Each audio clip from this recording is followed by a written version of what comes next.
لیکن خلیفہ کو مارنے کے بعد بھی حجاج کا غصہ ٹھنڈا نہیں ہوا۔ اس نے عبداللہ بن زبیر کا سر کاٹ کے اسے بنو امیہ کے بادشاہ عبد الملک کی طرف ایک گفٹ کے طور پر روانہ کیا اور عبداللہ بن زبیر کے جسم کو مکہ کے ایک کھمبے پر الٹا لٹکا دیا تاکہ سارے مسلمان یہ بات اچھی طرح جان لیں کہ بنو امیہ کے خلاف بغاوت کرنے کا انجام کیا ہوگا۔ جس کے بعد حجاج نے حکم دیا کہ عبداللہ بن زبیر کی ماں اسما بنت ابو بکر کو بالوں سے گھسیٹ کر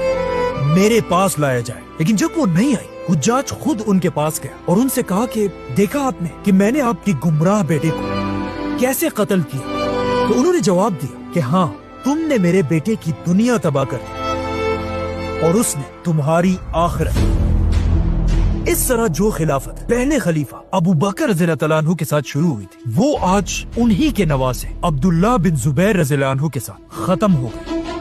اب چاہیے تو یہ تھا کہ بادشاہ عبد الملک کعبہ پر بمباری کرنے کی وجہ سے حجاج کو کوئی تو سزا دیتا، لیکن نہیں، کعبہ پر بمباری کے بعد عبد الملک نے حجاج کو سزا دینے کے بجائے اسے پورے عراق اور ایران کا گورنر بنا دیا۔ جانے سے پہلے حجاج نے کعبہ کو گرا کر اسے دوبارہ پرانے سٹائل میں بنایا اور آج تک کعبہ اسی طرح کھڑا ہے۔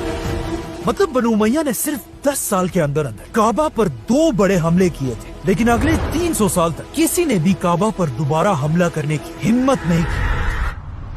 آخر آلموسٹ 300 سال کے بعد کعبہ پر 4تھا بڑا حملہ ہوا کہ جب عرب میں ایک نیا ایکسٹریمسٹ فرقہ بنا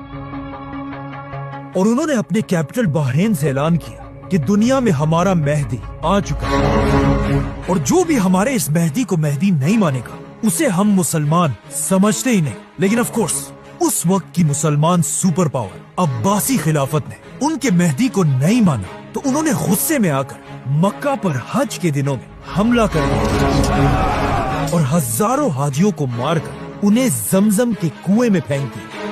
لیکن یہاں بھی وہ رکے نہیں، بلکہ انہوں نے کعبہ کے اندر گھس کر اسے لوٹنا شروع کیا۔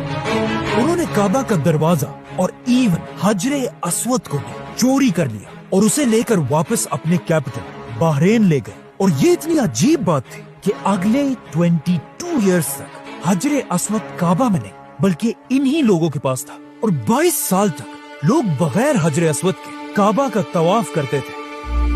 لیکن بالکل بنو امیہ کی طرح عباسی خلافت کو بھی کعبہ کی کوئی پرواہ نہیں تھی اور وہ حجر اسود کو چھوڑ کر اپنی عیاشیوں میں گم تھے۔ لیکن آخر 22 سال کے